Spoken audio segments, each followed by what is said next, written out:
আজি এই ৰাষ্ট্ৰীয় প্ৰভাৱিত হৈছে সকলোৰে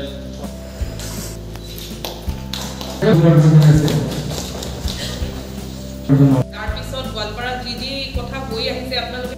বেমাৰটোৰ কাৰণে বাকী অতিমাৰীটোৰ কাৰণে সাংবাদিকতা বিকশিত হৈছে ঠিক সমান্তৰালভাৱে সকলোলৈ আজি প্ৰতিজন ব্যক্তিলৈ ঠিক উদ্বোধনী ভাষণ বুলি কোৱা নাই দিৱসত আৰু বিকৃত কৰিব নোৱাৰিছে কিছুমান মাৰাত্মক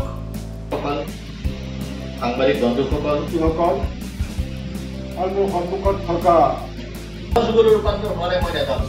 যুগল ৰূপান্তৰ হ'ব লাগে মই অনুৰোধ কৰিম আমাৰ সকলো সাংবাদিক বন্ধুসকল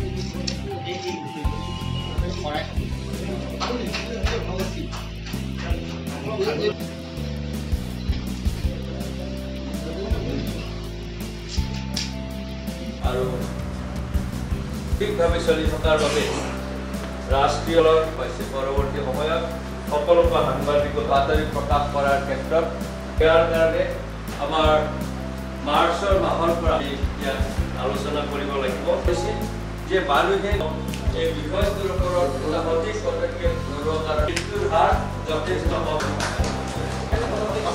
তাৰপিছত গোৱালপাৰাত যি কথা হৈ আহিছে আপোনালোকে দেখিছে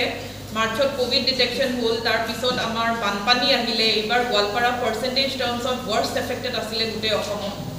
ফ্লেছ ফ্লাডছ আহিলে বানপানী আহিলে প্ৰথম কোভিডৰ কেছ অসমৰ ভিতৰত one of the first districts was Goalpara তাৰপিছত আমাৰ ধুমুহা আহিলে আমফানৰ আমাৰ বিপদ হ'ল এনেদৰে এটাৰ পিছত এটা আমাৰ ডিজাষ্টাৰ্ছ আহি আছিলে কিন্তু এটা কথা ক'ব লাগিব যে এতিয়া চেলেঞ্জ মানুহৰ জীৱনত আহে হয়তো এইটো এনেধৰণৰ চেলেঞ্জ এইটো ৱৰ্ল্ড লেভেলত কেতিয়াও আমি কোনেও সন্মুখীন হোৱা নাছিলোঁ বা ভাবা নাছিলোঁ এনে চেলেঞ্জ হ'ব যিসকল সাংবাদিক কোভিড-19ত শ্বহীদ হৈছে তেওঁলোকৰ প্ৰতি মই শতকোটি শ্ৰদ্ধা জনাইছোঁ মই প্ৰণাম জনাইছোঁ তেওঁলোকৰ আত্মাই সদ্গতি লাভ কৰক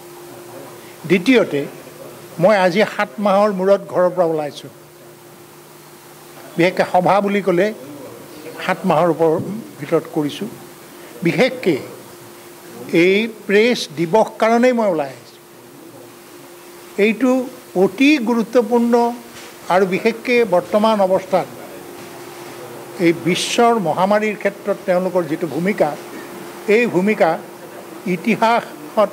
ইয়াক পাহৰিব নোৱাৰি যেনেকৈ দ্বিতীয় মহাযুদ্ধৰ সময়ত সাংবাদিকসকলৰ ভূমিকা এটা ঐতিহাসিক আছিল তাতকৈও ই ঐতিহাসিক আৰু তেওঁলোকৰ যিটো ভূমিকা সেই ভূমিকাই মানুহক বহুত বচাই দিছে